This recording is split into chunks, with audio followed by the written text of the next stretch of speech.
믿음의 사람들은 늘 신앙과 현실 사이에서 딜레마를 느낍니다. 왜 그러냐면 하나님은 보이지 않고 세상의 악한 것들만 보이기 때문입니다. 그래서 우리가 때로는 어려운 일들이 닥쳐왔을 때 하나님께 막 달려가서 매달려 기도합니다. 그래서 그 어려운 일들이 해결되면, 그리고 평안해지면 또 언제 그랬냐는 듯이 까맣게 잊어먹고 살아가곤 합니다. 그러나 그런 상황 속에서 하나님이 내 어려움을 해결해 주셨다고 믿고 감사하는 것, 이것은 참으로 아름다운 믿음이라고 할 수 있겠습니다. 오늘 이 나홈서의 유다 백성들은 지금 큰 위기에 몰려 있습니다. 왜 그러냐면 아수르가 이 유다를 포위하고 둘러싸서 고립시켰기 때문에 그렇습니다. 그런데 하나님이 왜 사랑하는 유다에게 자꾸 이런 위기와 또 어려운 상황을 만들고 계시느냐? 그것은 하나님과 이 유다 사이에, 사랑하는 백성들 사이에 죄가 들어올 수 없도록 완전히 밀착시키기 위함인 거죠. 왜냐하면 하나님과 사랑하는 자들이 틈이 벌어지면 언제든지 그 틈을 타고 마귀가 악한 것이 들어와서 하나님과 사이를 더 갈라놓고 방해하거든요. 그러니까 하나님은 어떻게 해서든지 사랑하는 사람들을 더 때로는 고난 속에, 어려움 속에 밀어 넣으셔서 하나님을 적당히 느슨하게 붙잡는 게 아니라 아주 탁 밀착돼서 주님 아니면 안 된다고, 나에게는 아무런 힘도 능력도 없다고 할 때까지 하나님은 몰고 가시는 거죠. 그렇게 되면 하나님의 능력 앞에 이 악한 자들은 여지없이 무너지게 된다는 겁니다. 그러므로 우리가 어떤 어려운 일이나 당혹스러운 일이나 위기가 닥치면 부끄러워할 것도 아니에요. 창피할 것도 아닙니다. 그리고 두려워할 것도 아니라는 거예요. 그럴수록 어떻게 하느냐? 하나님께 더 딱 달라붙어서 하나님께 나아가 하나님을 붙들고 하나님만 의지해야 돼요. 그게 왜냐하면 하나님이 의도하시는 것이 그거거든요. 그래서 상황이나 어떤 내 마음의 생각이나 감정에 함몰되지 않고 그 상황을 통해 너희는 하나님을 바라보라는 거예요. 하나님이 위대한 구원을 행하신다는 거죠. 자, 오늘 먼저 우리가 말씀을 통해 볼 수 있는 것은 하나님이 사랑하시는 유다 백성들의 냉혹한 고립된 장면을 볼 수가 있습니다. 여러분, 하나님을 아는 사람들은요, 세상에 믿지 않는 사람과 하나 될 수 없는, 공감할 수 없는, 교류할 수 없는 부분들이 있어요. 그래서 이 믿는 자들은 이렇게 살다가 위기가 당하면 도와줄 사람이 없어요. 그래서 고립되는 것이죠. 그러나 하나님은 우리를 능히 도우실 수 있다는 겁니다. 오늘 7절 8절 한번 보겠습니다. 여호와는 선하시며 환난 날의 산성이시라. 그는 자기에게 피하는 자들을 아시느니라. 그가 범람하는 물로 그곳을 진멸하시고 자기 대적들을 흑암으로 쫓아내시리라. 이렇게 말씀했어요. 여기서 하나님을 나홈 선지자는 선하시다고 이렇게 표현합니다. 하나님이 선하시다는 것은 하나님은 우리를 지극히 사랑하신다는 거예요. 그리고 우리를 능히 그 어려움 속에서 언제든지 우리를 구원해 주시고 건져 주실 수 있는 능력 있는 분이라는 거죠. 그래서 오늘 나홈 선지자는요, 하나님은 자기에게 피하는 자들을 어떻게 도우셔야 할지 이미 다 아신다는 거예요. 아십니다. 우리는 하나님께 피하면서도 이쪽으로 피하면, 이렇게 하나님께 피하면 괜찮을까, 아무 문제 없을까 두려워하고 염려하지만 하나님께는 이미 능력도 있고 우리를 이미 다 알기 때문에 어떻게 도우실지 하나님께는 계획도 있고 미리 다 아신다, 이렇게 말씀하고 있는 것이죠. 물론 믿는 자들에게도 때때로 많은 물이 범람할 때가 있어요. 여러분, 비가 많이 와서 범람하게 되면 얼마나 무서운지 몰라요. 그러나 하나님은 그 많은 무리일지라도 하나님의 사랑을 엄몰하지 못한다. 그리고 하나님의 백성들을 휩쓸어 가지 못한다고 말씀하세요. 하나님은 오히려 이 수많은 범람하는 물들의 방향을 바꾸어서 하나님의 백성들을 구원하시고 하나님의 백성들을 대적하고 괴롭히는 자들을 몰살시키는 그런 놀라운 방향을 바꾸는 구원의 이야기를 우리는 성경에서 여러 번 볼 수 있죠. 그 예가 이스라엘이 출애굽할 때 홍해와 애굽의 군대 사이에서 앞에는 많은 물이 범람하고 있어요. 뒤에는 애굽 군대가 쫓아오고 있어요. 그게 시험에 빠진 것이죠. 그때 하나님은 모세의 기도를 들으셨어요. 그리고 홍해를 갈라서 물의 방향을 바꿔놓으신 것이죠. 그리고 거기를 건너게 하시고, 그리고 애굽 군대가 올 때는 그 많은 물이, 범람했던 물이 다시 원상태가 돼서 방향이 바뀌면서 하나님의 백성들을 괴롭히는 애굽 군사를 함몰시키는 것을 볼 수가 있어요. 하나님의 위대한 이 구원의 이야기가 여기서뿐만 아니라 요단강에서 또 한 번 일어나게 되는 것을 보게 됩니다. 여러분, 우리는 우리 인생에서 때때로 세상의 많은 물들이 우리 심령 속으로, 우리 생각 속으로 막 몰려 들어올 때가 있어요. 쓰나미처럼 막 몰려 들어와서 마치 많은 물이 나를 엄물하고, 주여 내가 이 파도에 갇혀 이렇게 숨죽여 있다고 기도하는 그 요나 선지자의 기도처럼 그럴 때가 있어요. 그 물 밑에 가라앉아서. 그러나 그 많은 물이 우리를 덮어도 하나님은 얼마든지 그 물의 방향을 바꾸어서 오히려 그 물로 하나님의 사랑하는 사람들을 건져주시는 데 사용할 수 있다. 그러니까 방향을 바꾸실 수 있는 이 선한 능력이 하나님께 있다는 거예요. 그러니까 아무리 많은 물이 막 내 앞에 쓰나미처럼 몰려온다고 해도 그걸 보고 두려워하지 말라는 거예요. 물의 방향을 바꾸시는 하나님을 보라는 거예요. 하나님은 이 모든 고난과 연단의 이 범람하는 물들을 통해서 오히려 하나님의 성도들을 깨끗하게 하고 더 그 믿음을 정결케 하시는 줄 믿습니다. 두 번째로 우리가 생각해 볼 것은 악을 꾀하는 사람들이 있다는 겁니다. 오늘 9절에 보면 너희는 여호와께 대하여 무엇을 꾀하느냐? 그가 온전히 멸하시리니 재난이 다시 일어나지 아니하리라, 이렇게 말했어요. 하나님은 하나님의 백성을 괴롭히는 이 악한 자들에게 너희가 무엇을 꾀하고 있냐? 도대체 너희가 무슨 음모를 꾸미고 있느냐? 그러시는 거예요.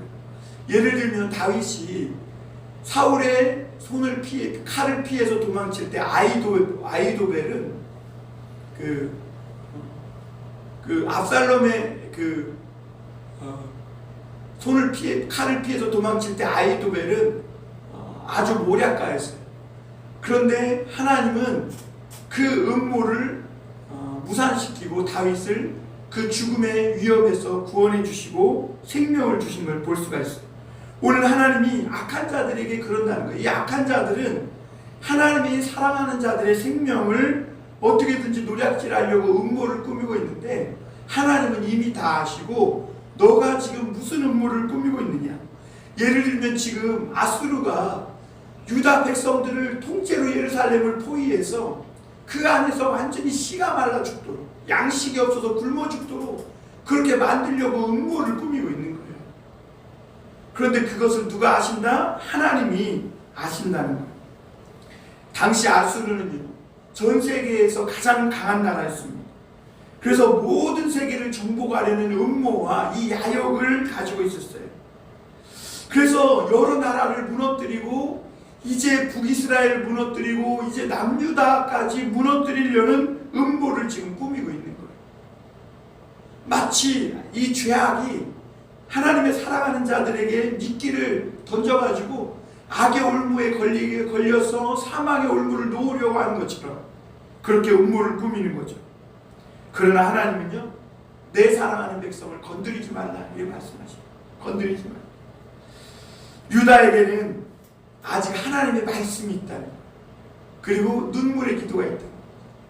여러분, 하나님을 사랑했던 히스기야가 병이 들어 죽게 되었을 때 이사야 선지자가 이제는 죽을 것이니까 신변을 정리하시오 그랬더니 히스기야가 하나님 앞에 가서 눈물을 흘리면서 하나님의 말씀을 붙들고 기도했어요. 그랬더니 하나님이 히스기야의 병을 고쳐주셨거든요. 그래, 아직 이 유다에게는 하나님의 말씀이 있고 그들이 하나님 앞에서 흘리는 눈물의 기도가 있기에 하나님은 이 악한 자들이 유다를 손을 못 대도록 하시는 거죠. 그래서 여러분, 성경이 하나님의 백성이라고 할 때는 크기나 외모를 가지고 말하지 않습니다. 왜냐하면 이 이스라엘은요 이미 아수르에 망했거든요. 그런데 이스라엘의 규모는 유다의 규모가 10배나 더 컸어요. 이스라엘은 예배 드릴 때도 유다보다 훨씬 더 많은 사람이 모여서 예배 드렸고, 그들은 하나님 앞에 제물을 드릴 때도 엄청난 많은 제물을 하나님 앞에 드렸어요. 그러나 하나님은요 아수르에게 이스라엘이 무너질 때 이스라엘을 구원해 주시지 않았어요. 왜냐하면 그들이 믿는 신은 이미 죽은 신이고 죽은 성전이었기 때문에 그래요. 그들은 살아계신 하나님을 섬기는 것이 아니었어요. 그들은 세상 나라와 같이 우상을 섬기고 죽은 성전과 같이 말씀도 없고 바른 신앙도 없고 하나님 앞에 애통의 눈물의 기도도 없었기 때문에 하나님은 이스라엘이 망할 때에 아무리 그들이 크고 많이 모이고 많은 제물을 드렸지만 하나님이 건져주시지 않은 거예요. 그래서 여러분, 믿는 자들에게 가장 큰 능력이 뭐냐면 바른 말씀이 있느냐 하는 거예요. 바른 말씀입니다. 하나님의 바른, 그러니까 내 귀만 긁어주고 내 기분만 좋게 해주고 오늘 들으면 아우 좋다, 감정의 변화를 일으켜주는 그런 말씀이 아니라 정말 내 영을 살리고 관절을 찔러 쪼개고 내 삶을 새롭게 변화시킬 수 있는 그런 바른 말씀이 있느냐, 이게 굉장히 중요해요. 그런 말씀은 때로는 지루할 수도 있고 내가 듣기 힘들 수도 있어요. 여러분, 몸에 좋은 약이 쓰다고 진짜 하나님의 말씀은요 듣기 힘들어요.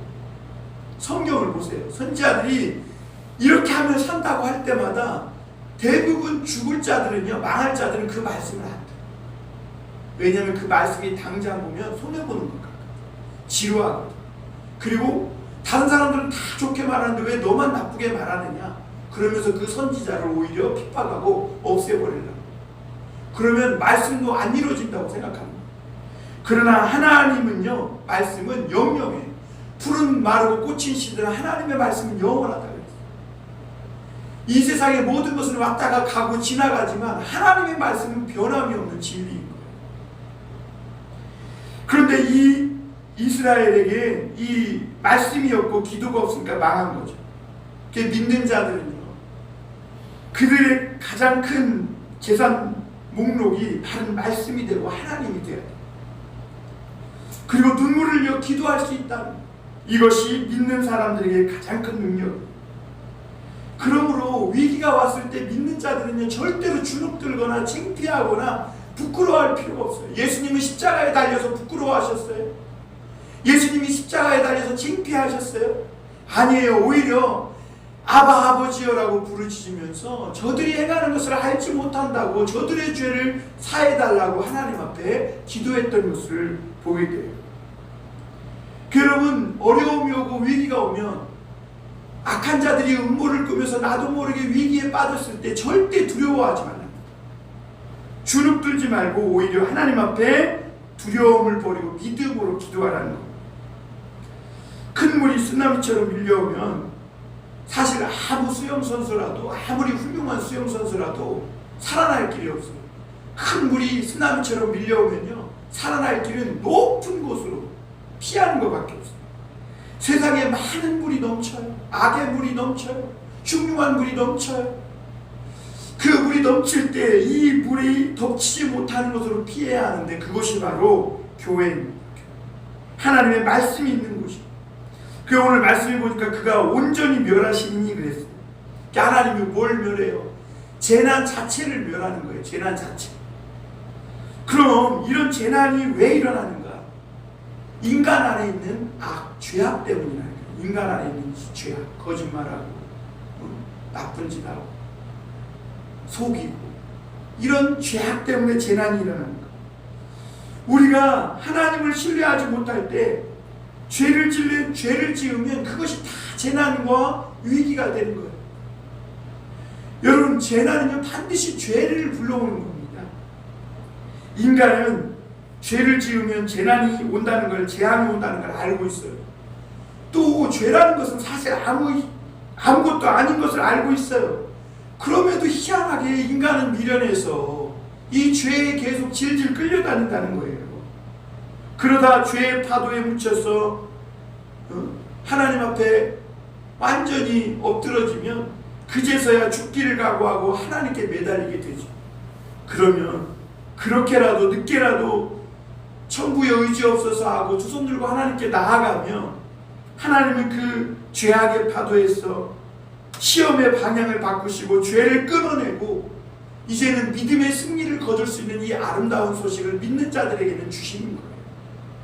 그래서 오늘 내가 죄 지었으면 하나님 앞에 회개해야 되는 거예요. 그냥 지나가면 안 돼요. 내가 잘못한 것에 대해서 하나님 앞에 하나님을 속이고 하나님 앞에 범죄한 것에 대해서 회개하고 하나님, 다시는 내가 이런 죄를 범치 않겠습니다 라고 하며 하나님 앞에 회개할 때 이 재난을 하나님은 재난 그 자체를 멸해 주시는 거예요. 재앙을 막아 주시는 거예요. 오늘 10절 한번 보겠습니다. 10절 다 같이 한번 읽어볼까요? 시작. 가시덤불같이 엉클어졌고 술을 마신 것 같이 취한 그들은 마른 지푸라기 같이 모두 탈 것이거늘, 이렇게 말합니다. 여러분, 이 나홈 선지자는 죄에 빠진 자를 세 가지로 비유합니다. 여기 보니까 가시덤불이 엉클어진 것 같다 그랬어요. 여러분, 하나님과 멀어질수록요 사람은 생각이 복잡해집니다. 얽히고 설켜서 이 복잡한 생각에서 헤어나지 못해요. 왜? 내가 해결해야 되니까 생각이 점점 더 복잡해지는 거예요. 나중에는 막 일이 되는 거예요. 왜냐하면 하나님을 믿지 않고 의지하냐 하면요 모든 것이 다 의심스러운 거예요. 모든 것이 다 안 믿겨지고 내가 확인하고 내가 다 해야 하기 때문에 이 복잡다단하고 얽히고 설킨 가시덤불 같은 곳에서 한 발자국도 나갈 수가 없는 거예요. 그러나 여러분, 세상에는요 완전한 것은 없어요. 다 불완전해요. 그러나 어떤 사람만 앞으로 전진할 수 있느냐? 오직 믿음으로 사는 사람만 앞으로 나아갈 수 있는 거예요. 여러분, 우리는 복잡한 세상을 이길 힘이 우리에게 있는데 이 힘이 뭐냐? 믿음입니다. 하나님을 믿는 거예요. 앞으로 우리의 삶이 얼마나 복잡할지 우리는 복잡해서 생각도 못해요. 앞으로 어떤 일이 날지, 우리 자녀들이 어떻게 될지, 무슨 일이 있을지, 돈 문제가 어떻게 될지, 직장 문제가 어떻게, 아무도 몰라요. 여러분, 복잡해. 이거 생각하다가 머리 터져. 그냥 하나님을 믿어야 돼요. 그러면 하나님이 인도해 주시는 거예요. 그래서 오늘 복잡한 세상을 이길 힘은 오직 믿음인 것이죠. 또 죄에 빠진 자를 나홈 선지자는 술 취한 것과 같아서 비틀거리게 된다, 이렇게 말했어요. 술 취한 사람은요 마치 자기가 모든 것을 다 할 수 있을 것처럼 객기를 부립니다. 그런데 실제로는 자기 몸 하나 추스리지 못하는 사람이 술 취한 사람, 자기는 똑바로 걷는다고 하지만 비틀비틀거리는 거예요. 이 술 취한 사람은 자기 도취에 빠진 사람과 같아요. 그래서 자기는 지금 망하는 길로 가고 있는데 안전하다고 생각해요. 그 죄악의 길에 서 있는데 자기는 그거를 깨닫지 못하는 거예요. 이게 자기 도취에 빠져 있는 거예요.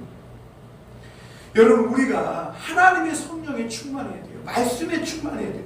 그래야 세상을 정밀하게 분석할 수 있고 생각과 감정을 분석해서 제대로 그 인사이트하게 통찰력을 가지고 판단해서 우리의 생각과 감정이 하나님으로부터 온 것인지 아니면 마귀로부터 온 것인지 온전히 제어할 수 있는 능력이 생긴다는 거예요. 오늘 또 죄에 빠진 자를 나홈 선지자는 가치없는 지푸라기 같은 존재로 비유하고 있는 걸 볼 수가 있어요. 여러분, 지푸라기는요 겉은 굉장히 멀쩡해요. 아주 금빛이 나고 그럴듯해요. 그러나 속은 텅 비어있는 게 지푸라기. 이런 사람들은요 겉만 막 굉장히 멋을 내는 거예요. 겉만 번지르는. 그 여러분, 어떤 사람은 굉장히 막 겉으로 보면 깔끔하고 예쁘고 막 옷도 잘 입고 그런데 그 집안 방에 가고 방구석에 엉망진창이잖아. 그러면 안 되는 거야. 겉만 깨끗하게 하면 속이 허해지는 거야. 내면의 가치는 점점 빠져나가는 거예요. 그러면 말은 지푸라기와 같다. 마치 죄에 빠진 자가 그렇다는 거예요. 죄에 빠진 사람은요, 겉만 굉장히 꾸며요. 그러나 속은 점점 하나님의 가치 있는 말씀이 빠져나가면서 지푸라기와 같이 한번 세상에 죄악의 불이 붙기만 하면 후룩 타서 없어지는 가치 없는 무가치한 사람이 된다는 거예요. 그래서 사람의 가치는요, 겉모습에 있죠. 외모에 있지 않아요. 외모가 얼마나 쌍꺼풀이 예쁘게 지고 멋지고 키가 크고 외모 갖고 자꾸 칭찬하면 안 돼요. 외모는 아무것도 아닌 사람. 사람의 가치는요, 그 사람 속에 내면에 있는 거예요. 그 사람이 어떤 마음을 품고 있느냐, 그 사람이 어떤 생각을 갖고 있느냐가 그 사람의 가치인 거예요.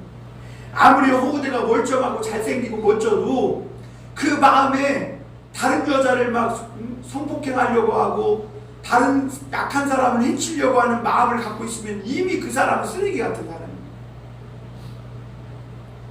성도는 그가 어떤 하나님의 말씀을 받아들이느냐에 따라 가치가 달라져. 깊이 있는 말씀으로 자꾸 속을 채워가야 합니다. 자꾸 속을 채워. 그래서 속이 꽉 찬, 그래서 웬만큼 세상에 불이 붙어도 불이 달려들어도 붙지 않는 통나무 같은 신앙이 되어야 돼. 오늘 11절에 보니까 여호와께서 악을 꾀하는 한 사람이 너희 중에서 나와서 사악한 것을 권하는도다 그랬어요. 여러분, 유다 백성이 지금 어려움 당하는 것은 악을 꾀하는 한 사람이 일어나서 나타나서 그렇다는 거예요. 여기서 그러면 악을 꾀하는 사람이 누구냐? 지금 성경의 내용을 문자적으로 보면 아수르 왕 사네립을 말해요. 이 사네립은 굉장히 교만한 사람이었어요. 그래서 히스기야와 하나님을 믿는 백성들을 굉장히 조롱하고 비난하고 원색적으로 막 욕하고 그랬던 사람이에요. 그러나 악을 꾀하는 여기서 한 사람은 사네립 왕만 말하는 게 아니라 어느 시대나 악을 행하는데 탁월한 사람을 일컫는, 악을 저지르는데 탁월한 사람. 사네립이 정말 그랬습니다. 사네립은요, 당시 아수르 이 왕은 욕심으로 많은 나라를 막 공격하고 정복했어요. 하나님은 이만큼만 하라 그러는데 하나님보다 더 교만해져서 막 거침없이 막 독식하고 먹어치우고 그랬다는 거죠. 그러나 하나님이 이들을 몽둥이로 사용하셔서 교만한 세상의 왕들을 부수는 것에 대해서는 알지 못했다는 거예요. 자기의 역할을 몰랐던 거예요. 왜냐하면 악하기 때문에. 그런데 왜 유다가 어려움 당하느냐? 유다도 가만히 하나님 말씀을 듣고 눈물을 흘려 기도하면 괜찮을 건데 어느새 타락해가지고 세상 나라처럼 똑같이 세상 사람들 흉내내며 교만하게 자랑하며 우상을 섬기며 그러는 거예요. 그러니까 아수르가 몽둥이로 세상을 막 부술 때 유다도 함께 몽둥이에 맞게 된 거죠. 세상에 성공한 사람들이 아무리 좋아 보여도요, 사람이 다 알지 못하는 부분이 있는데 그것이 그 사람 속에 있는 인간의 욕심과 야망이, 이 죄악이에요. 그래서 겉으로 성공한 사람만 보고 그 성공한 것만 보고 부러워서 그 따라가면 안 돼요. 같이 몽둥이에 맞습니다. 여러분, 대통령 된 사람들 보세요. 나중에 대통령 자리 끝나고 나면 대통령 할 때 따랐던 사람들 우르르 다 감옥 가잖아요. 다 같이 몽둥이에 맞는 거예요. 마지막으로 한 가지 더 볼 것은 하나님의 놀라운 구원의 아름다운 소식이 있다는 거예요. 인간은 힘과 실력만 있으면 내가 모든 것을 할 수 있을 것 같다고 그렇게 착각해요. 그러나 이상하게도요, 인간은 자기를 높이면 높일수록 한순간에 무너지는 모래와 같다는 것을 알아요. 자기를 높일수록. 그래서 인간이 허무하게 무너지지 않으려면 내가 하나님 앞에 아무것도 아닌 연약한 존재다. 하나님이 호흡 불면, 그래서 코에서 호흡이 멈추면 나는 죽을 수밖에 없는, 어떻게 보면 마른 풀 하나만 또 못한 이런 존재라는 것을 인정하고 겸손히 살아야 된다는 것이죠. 12절에 한번 보겠습니다. 여호와께서 이같이 말씀하시기를 그들이 비록 강하고 많을지라도 반드시 멸절을 당하리니 그가 없어지리라. 내가 전에 너를 괴롭혔으나 다시는 너를 괴롭히지 아니할 것이라. 이렇게 말씀합니다. 여러분, 여기서 하나님이 너희가 아무리 강하고 많을지라도 그랬어. 그러니까 아무것도 부족한 것이 없고 완벽해 보인다는 거예요. 여러분, 세상에서 잘나는 사람들 보면 완벽해 보여요. 틈이 없어 보여요. 운동도 잘하고 다 잘해 보여요. 그러나 여러분, 그 사람이 얻은 권력, 재산, 부, 그 오래 갈 것 같지만 건불 10년이라 그랬어요. 10년을 못 가는.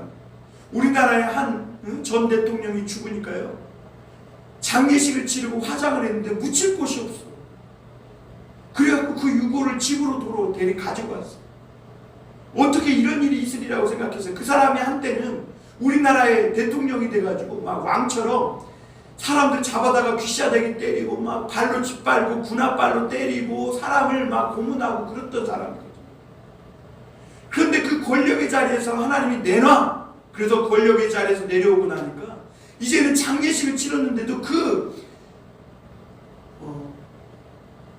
이제 불로 화장을 해서 유골을 어디다 묻을 데가 없는 거예요. 사람들이 다 싫어요. 애도하는 사람도 없어요. 하나님이 내놔 하실 때 잘못 사용한 이 물질 권력은 결국 하나님 앞에 망하고 마는 것이죠. 왜냐하면 인간의 권력이나 우리가 가진 재산 다 하나님께 빌린 거예요. 여러분, 갖고 나올 때, 태어날 때 갖고 온 거였어요. 다 지금 빌려 입은 거죠. 세계를 정복한 아수르나 바벨론은요, 다른 나라를 해치면서 순식간에 어마어마한 막대한 부를 긁어모았어요. 세상에서 이 나라들처럼 단순하게 부자가 된 나라가 없어요. 그러나 지금 아수르, 바벨론이라는 나라 있어요. 역사 속에서 없어져 버린 거예요.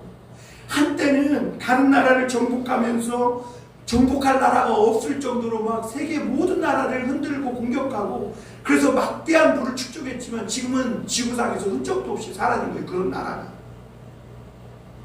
왜냐하면 다른 나라를 다 정복하면 자기들도 망한다는 것을 몰랐던 거예요. 그러니까 그들은 자기들이 세상을 청소하고 있다고 생각했지만 실제로는 그들이 하나님 앞에서는 청소 대상이에요. 가장 악한. 그 여러분, 세상에 있는 것을 좋아하면 안 돼요. 아무리 좋아 보여도 세상에 있는 다 부패. 정치도 부패하고 학교도 부패하고 심지어 군인도 부패하고 교육도 부패하고 심지어 종교도 부패하는 걸 봅니다. 오직 고난당한 성도들만 썩지 않고 그 가운데에서 다시 일어나고 싱싱하다는 거예요.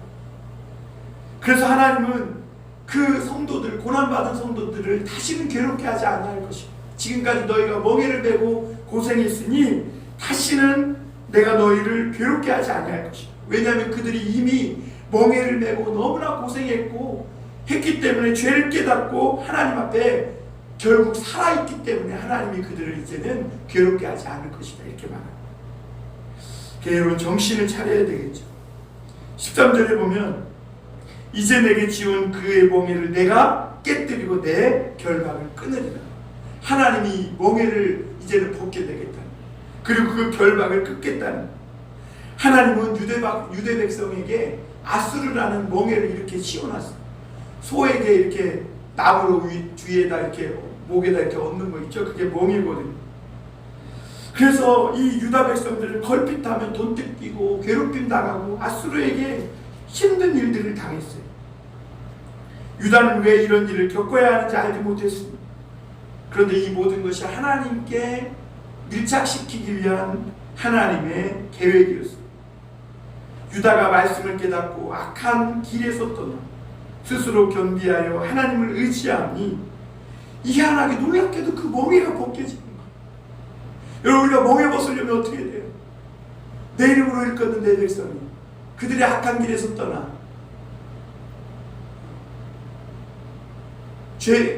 하나님께 스스로 자기를 낮추어 기도하여 하나님의 얼굴을 찾으면 내가 하늘에서 듣고 저들의 죄를 사하고 저들의 땅을 고칠지라 그랬거든요.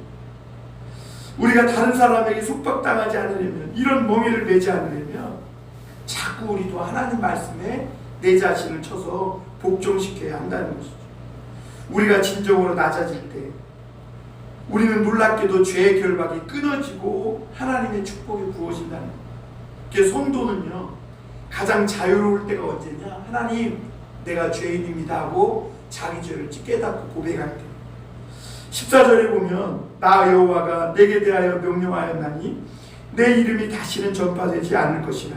내가 내 신들의 집에서 새긴 우상과 부은 우상을 멸절하며 내 무덤을 준비하리니 이는 내가 쓸모없게 되었습니다. 하나님이 이제는 아수르 내 이름이 전파되지 못하게 할 거예요. 네가 지금까지는 세상의 왕들을, 나라들을 공격하며 네 이름을 높였지만 더 이상 네 이름을 높이지 못하게 할 것이고 이제는 너를 위해 무덤을 준비했대. 무덤.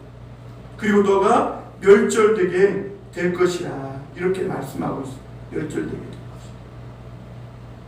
아수르는 겉으로는 하나 강한 나라처럼 보였지만 하나님의 눈으로 볼 때는 우상숭배의 나라였고 정말 지저분하고 비루한 나라였고 아주 악한 백성들이었음을 보게 됩니다. 그러니까 하나님 앞에서는 아무 가치 없는 잡석과 같은 사람이 되어버린 거예요. 아수르가 결국엔 이렇게 되니까 그들에게 준비된 건 무덤밖에 없는 거예요. 죽음밖에. 사람의 됨됨이는요, 되게 높은 자리에 앉았을 때나 돈을 많이 벌면 그때 알 수가 있습니다. 가치 없는 사람은 높은 자리에 앉으면 모든 것이 자기 것인 줄 알고 큰 소리를 치고 권리 주장을 해요. 그리고 돈을 자랑하며 남을 업신여겨요. 돈 없는 사람을 조롱합니다. 그런데 그런 사람은 하나님도 꼴보기 싫어한다는 이 아수르 같이. 예수님은 온유한 자가 복이 있나니 저희가 땅을 기업으로 받을 것이며 했어요. 온유하다는 것은 부드러운 것이 아니라 하나님 앞에서 우선순위를 바르게 잘 정한 사람이 온유한 사람이라는 거예요. 이런 사람은 욕심난다고 아무거나 움켜쥐지 않는, 엉뚱한 것을 움켜쥐는 순간 자기에게 가장 소중한 것을 포기해야 된다는 것을 아는 거죠.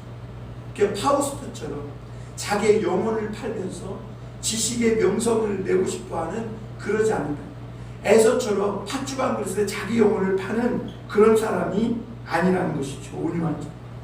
그러나 어리석은 사람은 주는 대로 간판을 다 뒤집어 쓰고 감투를 씁니다. 또 온유한 사람은 하나님 앞에서 무엇이 중요하며 어디에다 온 힘을 기울여 헌신해야 할 것이 무엇인지를 찾으면서 잠잠히 하나님을 기다릴 줄 아는 사람이 온유한 자다. 하나님은 그렇게 말씀하고 계세요. 하나님께서 내게 원하시고 기뻐하시는 그 뜻을 향해서 자신의 모든 것을 온전히 바치는 이런 사람을 예수님은 온유한 사람이다 하십니다. 사람은 하나님의 지혜가 없으면 다 욕망을 쫓아 살게 돼 있습니다. 아수르의 우상은 어떻게 보면 인간 마음에 있는 이런 욕망이 그대로 밖으로 표출된 그런 것에 불과한 거죠. 유다도 똑같은 죄를 짓고 있었어요. 자기들의 안에 있는 이 욕망을 하나님의 말씀으로 통제하지 못하고 아수르처럼 똑같이 다 그대로 표출하고 있었어요. 우리도 마찬가지죠. 우리도 아수르처럼 우리 마음대로 우리 안에 있는 욕망을 다 분출하며 살기를 원해요. 거룩하고 아름답게 살고자 하는 이런 절제하는 마음보다 내 마음대로 성질나는 대로 혈기나는 대로 다 살고 싶은 마음이 우리에게 있는 것이죠. 욕망이. 그런데 그럼에도 불구하고 하나님 우리를 사랑하셔서 이만큼 변화되게 하시고 고쳐 쓰시는 것도 기적인 줄 믿습니다. 이제 유다의 하나님은 아름다운 복된 소식이, 평화의 소식을 전하는 자가 나타날 것이라고 말합니다. 우리 15절만 읽고 정리하고 마치겠습니다. 같이 읽습니다. 볼지어다 아름다운 소식을 알리고 화평을 전하는 자의 발이 산 위에 있도다. 유다야 내 절기를 지키고 내 소원을 갚을지어다. 악인이 진멸되었으니 그가 다시는 내 가운데로 통행하지 아니하리로다 하시니라. 드디어 유다에게 아름다운 소식이 들려집니다. 아수르가 망했다. 여러분, 유다에게 가장 아름다운 소식은 뭘까요? 그들을 괴롭히고 때만 되면 멍해였던 이 아수르, 가시같은 아수르가 망했다는 것, 믿겨지지 않겠죠. 더 이상 이제 아수르로 인해서 고통받지 않아도 돼요. 여러분, 누군가에게 괴롭힘을 정기적으로 당한다는 건 엄청나게 정말 죽을 만큼 힘든 일이죠. 나훔 선지자는 오늘 이 유다의 아름다운 소식을 전하는 그 사람의 발이 이미 산 위에 있다. 그래서 이제 산에서 조금만 더 내려오면 그 모습을 육안으로 볼 수 있을 것이라고 말씀하고 있어요. 그래서 이제 하나님께 너희는 제사를 드리며 소원을 갚으라. 마음껏 하나님을 예배하고 예물을 드리라는 거예요. 여러분, 이 세상에서 최고의 복은 하나님 앞에 마음껏 예배하고 마음껏 예물을 드릴 수 있는 그런 감사와 기쁨이 넘쳐나는 삶이에요. 어떻게 유다 백성이 하나님께 절기를 지키고 소원을 갚을 수 있습니까? 원래 정상적으로 말하면 유다 백성은 지금 아수르에게 다 잡혀가고 모든 가족과 재산 다 빼앗기고 종으로 팔려가야 마땅해요. 그런데 거기에서 하나님이 지금 살려주신 것이죠. 기쁨으로 감사하게 된 것입니다. 그런데 하나님 앞에 이제 아까울 것이 없는 거예요. 몸만 성해도 감사한데, 몸만 지켜도 감사한데, 하나님은 이 유다 백성들, 우리들의 재산, 가족 한 사람도 상하지 않고 오늘날까지 이렇게 건강하도록 다 지켜주신 것입니다. 그때 이 유다 백성들은 비로소 하나님, 우리가 가진 모든 것은 전부 하나님 것입니다 고백하면서 세상을, 욕심을 버리고 하나님을 내 인생의 최고의 재산으로 삼게 된다는 것입니다. 여러분, 하나님께도요 재산이 많아요. 금도 내 것이요 은도 내 것이요라고 했어요. 그런데 하나님께 최고의 재산 목록 1호는 뭐냐? 하나님을 사랑하는 믿음의 사람들. 오늘 저와 여러분들이 하나님의 재산 목록 1호예요. 우리도 마찬가지예요. 하나님이 내 재산이 될 때 내가 하나님의 재산이 되는 것이죠. 그래서 하나님은 악인이 진멸되었으니 그가 다시는 내 가운데로 통행하지 아니하리로다 그랬어요. 하나님은 이제 우리를 괴롭혔던 이 원수가 더 이상 얼씬도 못하도록 하나님이 만들어 놓을 테니까 두려워하지 말라고 합니다. 다시는 내 가운데로 통행하지 못하게 하겠다 말씀하세요. 우리는 하나님을 믿는다고 하면서도 뭐가 문제냐면 죄악을 끊어내지 못하는 게 문제예요. 이 죄만 끊어내면 이 악한 원수는 우리에게 얼씬도 못하는 거예요. 그런데 우리가 자꾸 미련을 버리지 못하고 죄가 아무것도 아닌 줄 알면서도 죄에 끌려서 질질질질 때만 되면 또 넘어지고 실수하고 연약해서 무너지고 그 틈을 타서 사단이 계속 공격해 오는 것이죠. 여러분, 우리 다시 한번 결단하고 하나님 앞에 죽을 각오로 기도해서 하나님 앞에서 정말 우리가 가장 가치 있고 하나님의 재산 목록 1호와 같이 정말 그런 온유한 사람으로 변화되어지고 새로워져가는 저와 여러분들이 다 되시기를 주님의 이름으로 축원합니다.